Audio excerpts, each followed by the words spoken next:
What if I told you the riskiest bet isn't at the casino, but in real life?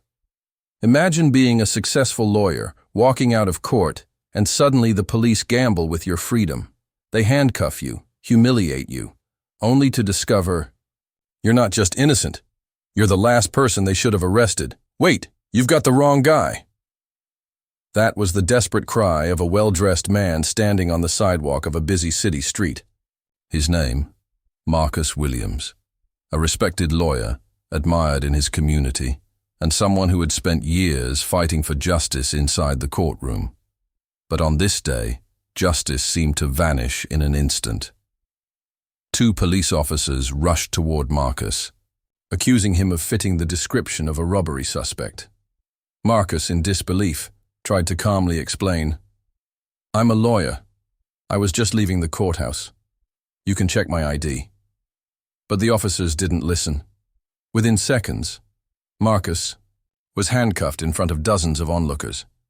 People pulled out their phones, recording the shocking scene. To many, it looked like yet another incident of racial profiling. A successful black man reduced to nothing more than a suspect because of his skin color. Marcus's heart raced. He had spent his entire career fighting against injustice, and now he was living through the very nightmare he had defended clients from. The officers shoved him into the back of a police car, ignoring his words. His briefcase, filled with legal documents, lay scattered on the ground. The irony was painful. Inside that very briefcase were case files about wrongful arrests. Cases he had worked tirelessly on, defending people who were victims of the same system that was now turning on him. The ride to the precinct felt endless. Marcus stared out the window, anger and disbelief building in his chest. He thought about his reputation, the years he had invested in becoming a lawyer, the sacrifices he made to protect people's rights. And now, all of that seemed meaningless, wiped away with a pair of handcuffs. At the station, he was thrown into a cold interrogation room. Hours passed, the walls echoing with his frustration. He could hear muffled voices outside, officers laughing and joking, completely unaware of the mistake they had made. Finally, a detective walked in, carrying a file. Slamming it on the table, the detective leaned forward.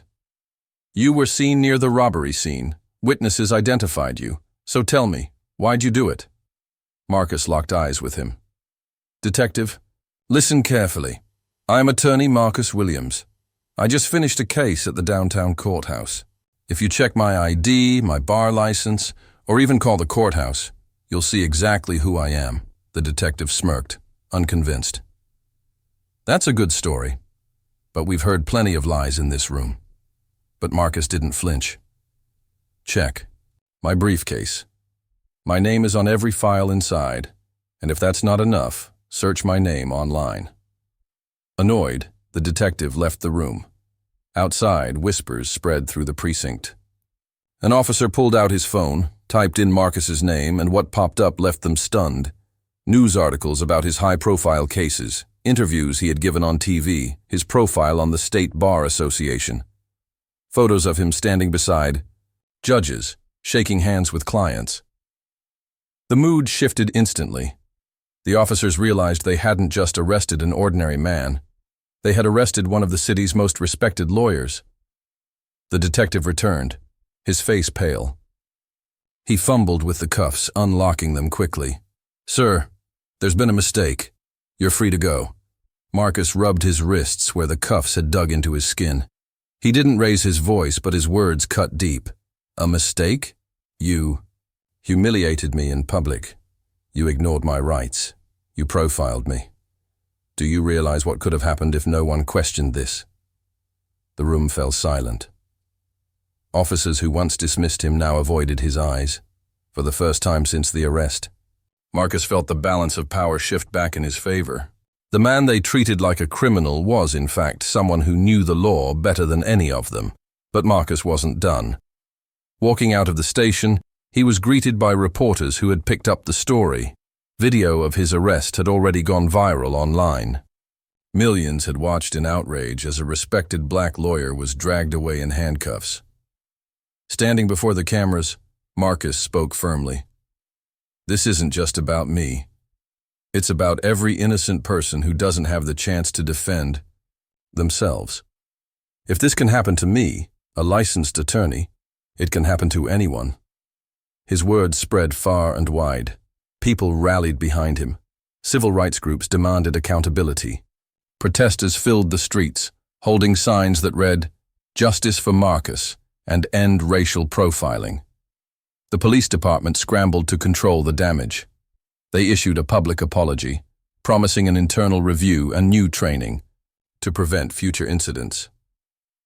But for Marcus, an apology wasn't enough.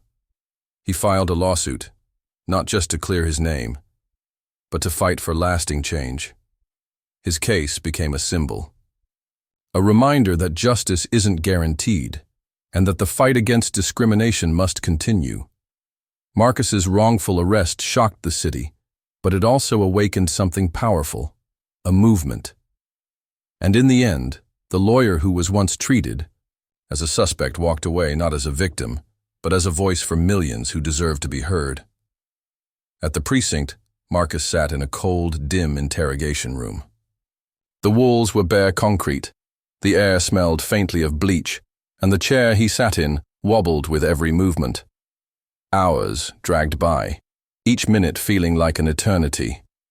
He could hear muffled voices just beyond the door, officers laughing, chatting casually, not realizing the man they had sitting inside wasn't a criminal at all, but a respected attorney who had spent years fighting for justice. Every so often, Marcus would glance at the mirrored wall across from him. He knew people were watching. He knew they were probably convinced he was guilty before he even spoke. The irony cut deep. He had defended countless clients in rooms just like this one, watching them get judged without evidence. And now, he was the one under the same cruel spotlight. Finally, the door creaked open. A detective walked in with a heavy step, slamming a thick folder down onto the metal table between them. The sound echoed through the room like a gunshot. Leaning forward, the detective locked eyes with Marcus and said in a low, accusing tone, "You were seen near the robbery scene. Witnesses identified you. So tell me, why'd you do it?" Marcus took a slow breath, steadying himself. He refused to let anger control him. "Detective," he said firmly, "listen carefully. I am attorney Marcus Williams.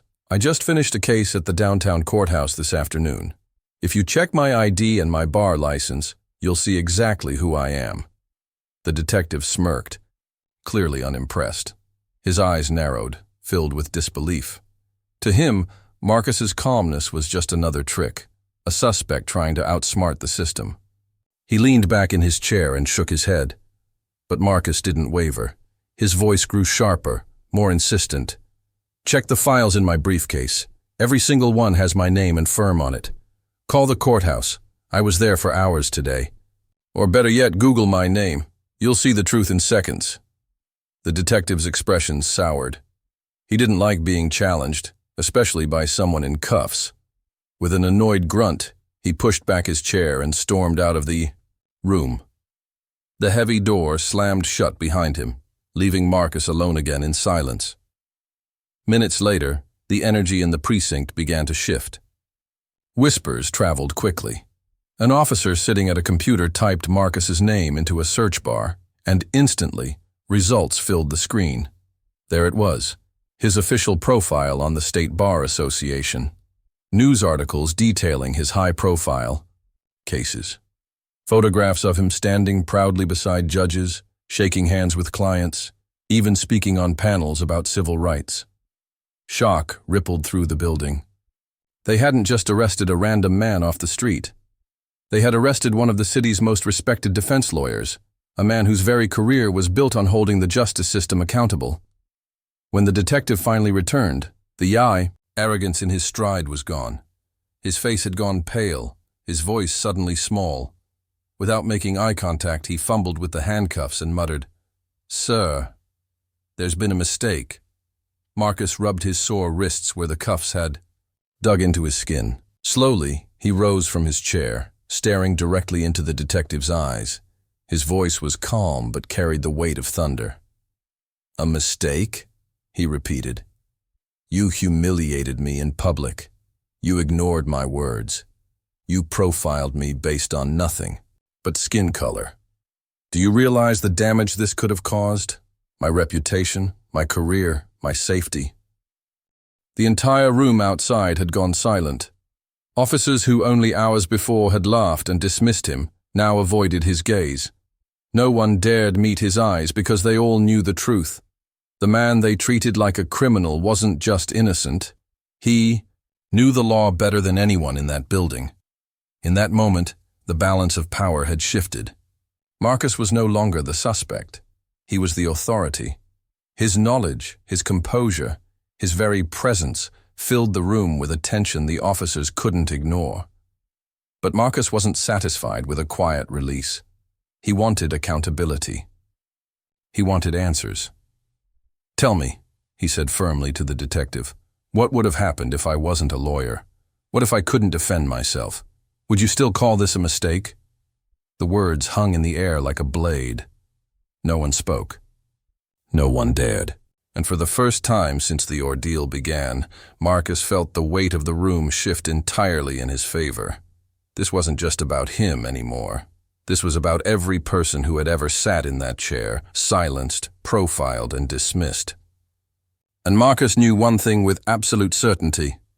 This so-called mistake would not be forgotten. It would become his case, his cause, and his fight for justice far beyond the walls of that interrogation room. The story didn't end at the station. In truth, it was only the beginning. By the time Marcus walked out of those precinct doors, the damage had already been done, but so had the spark of something far greater. Word of his wrongful arrest spread like wildfire. Videos taken by bystanders circulated across social media within minutes.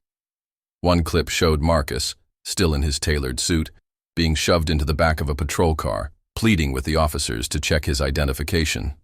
Another clip captured his briefcase spilling onto the pavement, his legal documents scattered in the wind like discarded trash. The images were powerful and painful. Within hours, millions of people had watched the injustice unfold with their own eyes. Outrage exploded. Hashtags demanding justice for Marcus trended nationwide. Talk shows debated the incident, civil rights leaders spoke out, and communities across the country saw his story as yet another glaring example of racial profiling. But this time, the case was different. The victim wasn't just another nameless statistic. He wasn't someone who could be easily dismissed. He was Marcus Williams, a lawyer, a man trained in the very laws that the officers had broken when they profiled and humiliated him. Marcus didn't retreat into silence. Instead, he stepped into the spotlight with a clear, steady voice. Just days after the arrest, he stood on the courthouse steps, surrounded by flashing cameras and microphones. The air was thick with anticipation. Reporters jostled for position. As Marcus adjusted his tie, took a deep breath, and spoke words that would echo far beyond that moment. "This isn't just about me," he began, his voice carrying over the crowd. "It's about every innocent person who doesn't have the resources, the education, or the legal knowledge to fight back. If this can happen to me, a licensed attorney, an officer of the court, then imagine what happens to those without a voice. Imagine what happens every single day to people who don't get the benefit of the doubt, people who are silenced before they can even explain themselves." His words struck like lightning. They weren't spoken with anger, but with conviction. They weren't cries of vengeance, but a call for justice. The crowd roared in response. Protesters marched through the streets holding signs that read, "Justice for Marcus," and "End racial profiling now." Community leaders rallied behind him, praising his courage to take personal pain and turn it into a broader fight for equality.